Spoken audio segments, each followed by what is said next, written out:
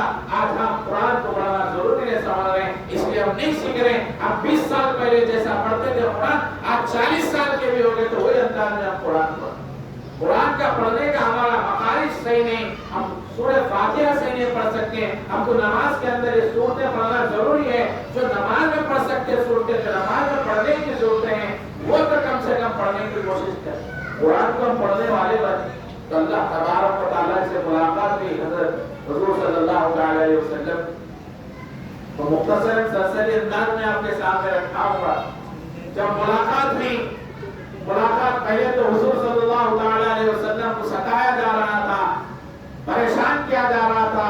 حضور صلی اللہ علیہ وسلم کا اللہ نے سیر کرائی۔ ملاقات ہونے کے بعد اللہ تبارک و تعالیٰ کے سامنے جب حضور صلی اللہ علیہ وسلم گئے تو کیا فرمائے؟ التحیات للہ والصلوات والطیبات۔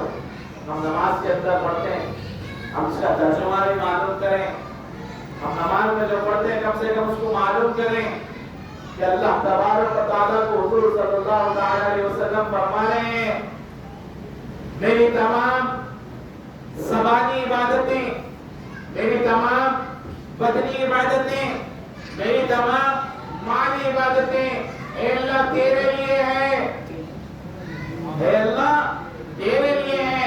اللہ تبارک و تعالیٰ حضور صلی اللہ علیہ وسلم کو کیا فرما رہے ہیں؟ السلام علیکہ ایھا النبی رحمت اللہ وبرکاتہ۔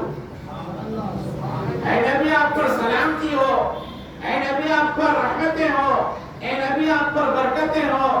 تو میرے آقا دو جہاں سرکار مدینہ صلی اللہ علیہ وسلم کیا فرما رہے ہیں؟ السلام علینا وعلی عباد اللہ الصالحین۔ اللہ تبارک و تعالیٰ فرمائے اے اللہ میرے اوپر بھی رحمتیں نازل فرما، میرے اوپر برکتیں نازل فرما، میرے اوپر سلامتی فرما، میرے ساتھ ساتھ میری امت پہ بھی رحم فرما، میری امت پہ بھی سلامتی فرما۔ اللہ تبارک و تعالیٰ کے سامنے عرش معلیٰ پر بھی حضور صلی اللہ علیہ وسلم اپنی امت کو نہیں بول رہے، اور ہم حضور صلی اللہ علیہ وسلم کتنا یاد فرما، دن میں کتنے مرتبہ درود ہم پڑھ رہے ہیں۔ ہم اندازہ لگائیں کہ ہم ایک مرتبہ دن میں بھی درود پاک حضور نبی کریم صلی اللہ علیہ وسلم کی ہم اوپر ایک مرتبہ بھی درود پڑھ رہے کیا؟ ہم اندازہ کریں، ہم کوشش کریں روزانہ حضور صلی اللہ علیہ وسلم پر درود پڑھیں، ہم کوشش کریں تو حضور صلی اللہ علیہ وسلم ملاقات کے بات چیت کیا ہے اللہ جانے، اس کا محبوب جانے۔ اللہ تبارک و تعالیٰ کو تحفے، اللہ تبارک و تعالیٰ نے تحفے دیے حضور صلی اللہ علیہ وسلم کو، کیا کیا تحفے دیے وہ بھی اللہ جانے، اس کا رسول جانے کتنے تحفوں سے حضور صلی اللہ علیہ وسلم کو نوازے۔ اللہ دنیا بنایا، کائنات بنایا ان کے صدقے میں، تو ان کو کیا کیا چیزوں سے نہیں نوازا اللہ نے، ساری چیزیں ان کے صدقے میں بنایا۔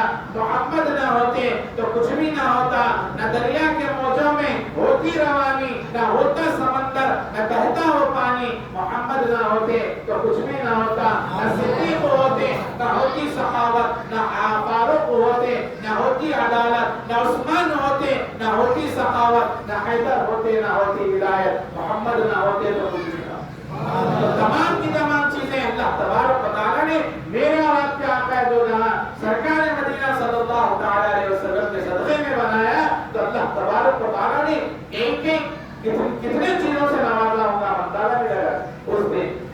تو اس میں سب سے بہترین جو تحفہ اللہ تبارک و تعالیٰ نے حضور صلی اللہ تعالیٰ علیہ وسلم کو دیا، وہ آج ہم اس کو بھول گئے۔ جمعے کو جمعہ یا تو عید آئی تو یا رمضان آئی تو اس کا اہتمام۔ حضور صلی اللہ تعالیٰ علیہ وسلم فرما رہے ہیں کہ اللہ تبارک و تعالیٰ نے 50 نمازوں کا تحفہ دیا۔ اللہ آپ 5 کیا تو نہیں پڑھ رہے، 50 کیسا پڑھتے تھے؟ 50 نمازوں کا تحفہ لے کر، تمام چیزیں لے کر حضور صلی اللہ تعالیٰ علیہ وسلم واپس ہو رہے ہیں۔ راستے میں چھٹے آسمان پر حضرت موسیٰ علیہ السلام سے ملاقات ہوئی۔ حضرت موسیٰ علیہ السلام کہنے لگے، اے اللہ کے نبی صلی اللہ علیہ وسلم، اللہ سے ملاقات ہوئی۔ دیکھیں یہاں پہ موسیٰ علیہ السلام کو اللہ ٹھہرائے، ان اللہ علی کل شیء قدیر، ہر چیز پہ اللہ کی قدرت ہے۔ تو میں پڑھا تو نہیں کہیں، لیکن میں آپ کے سامنے عرض کر رہا ہوں کہ اللہ تبارک و تعالیٰ موسیٰ علیہ السلام کو بولے تم نہیں دے سکتے، یہ دیکھ کے آنے میں تو موسیٰ سے ملا رہے کہ فرمانے کہ موسیٰ علیہ السلام اللہ کے نبی صلی اللہ علیہ وسلم سے، اے اللہ کے نبی صلی اللہ علیہ وسلم، آپ کی ملاقات ہوئی اللہ تبارک و تعالیٰ سے۔ اللہ تبارک و تعالیٰ سے ملاقات تو ہو گئی کہ اللہ تبارک و تعالیٰ کن کن چیزوں سے نوازا، اللہ کیا کیا چیزیں آپ کو دیا۔ تو موسیٰ علیہ السلام سے میرے آقا صلی اللہ علیہ وسلم فرماتے ہیں، یہ چیزوں سے نوازا، یہ چیزوں سے نوازا، ایک چیز ایسی نوازا جو اللہ نے مجھے بھی میری امت کو بھی نوازا، وہ 50 نمازوں کا تحفہ اللہ تبارک و تعالیٰ نے مجھے اور میری امت کو عطا فرمایا۔ موسیٰ علیہ السلام کہنے لگے، اے اللہ کے نبی صلی اللہ علیہ وسلم، 50 نمازوں کا تحفہ آپ تو لے کر چلے جائیں گے، لیکن آپ کی امت کیسا پڑھے گی؟ 50 نماز نہیں پڑھ سکتے۔ آپ جائیے اللہ کے پاس دوبارہ اور اللہ کے پاس جا کر عرض کریں، اللہ میری امت 50 نماز نہیں پڑھ سکتی، تو آپ کم کریں۔ تو اللہ تبارک و تعالیٰ کے پاس حضور نبی کریم صلی اللہ علیہ وسلم جاتے ہیں اور حضور صلی اللہ علیہ وسلم اللہ تبارک و تعالیٰ سے عرض کرتے ہیں، اے اللہ میری امت 50 نماز نہیں پڑھ سکتی، اس کے اندر کچھ کمی ہو جائے تو اچھی بات ہے۔ تو حضور صلی اللہ علیہ وسلم کے اس بات پر اللہ تبارک و تعالیٰ نے 5 نمازیں کم کیا، وہ 5 نمازیں کم ہوئی تو 45 ہوئی۔ پھر حضور صلی اللہ علیہ وسلم پھر آتے ہیں، چھٹے آسمان پہ پھر ملاقات ہوتی ہے کہ فرمایا، اے اللہ کے نبی صلی اللہ علیہ وسلم کیا بنا کہ آپ گئے تھے کم کرانے کے لیے، کتنے کم ہوئے؟ تو بولے میری اب 5 نمازیں کم ہوئی ہیں، 45 باقی ہے۔ تو موسیٰ علیہ السلام فرماتے ہیں نہیں، آپ پھر جائیں، 45 نماز نہیں پڑھ سکتے، آپ جائیں۔ تو جاتے آئے، جگہ آئے، 9 مرتبہ حضور نبی کریم صلی اللہ علیہ وسلم 9 مرتبہ گئے، 9 مرتبہ گئے تو 5 کر کے 45 نماز کم، 5 نماز باقی رہ گئی۔ موسیٰ علیہ السلام بولے، اے اللہ کے نبی صلی اللہ علیہ وسلم کتنی بچی؟ بولے 5 بچی۔ نہیں، تمہاری امت 5 بھی نہیں پڑھ سکتی، جاؤ کم کرا کے آؤ۔ تو حضور صلی اللہ علیہ وسلم فرمائے، نہیں، اگر میں اب چلا جاؤں گا، اللہ تبارک و تعالیٰ 5 کی تعداد کم کرتے جا رہے ہیں۔ 50 تھی 45 ہوئی، 45 تھی 40 ہوئی، 40 تھی 35 ہوئی، اس طریقے سے 5 کم ہو رہے ہیں۔ میرے کو اس کا خدشہ ہے، اس کا ڈر ہے کہ اللہ تبارک و تعالیٰ یہ 5 بھی کم نہ کر دیں کہ میری امت کو کوئی نماز ہی نہ ملے۔ کہ فرماتے علماء اکرام دوسری بات کہ فرمائے اللہ کے نبی صلی اللہ علیہ وسلم، نہیں اب مجھے حیات ہی ہے۔ تو جب حضور صلی اللہ علیہ وسلم وہ 5 نمازیں لے کر واپس آ رہے تھے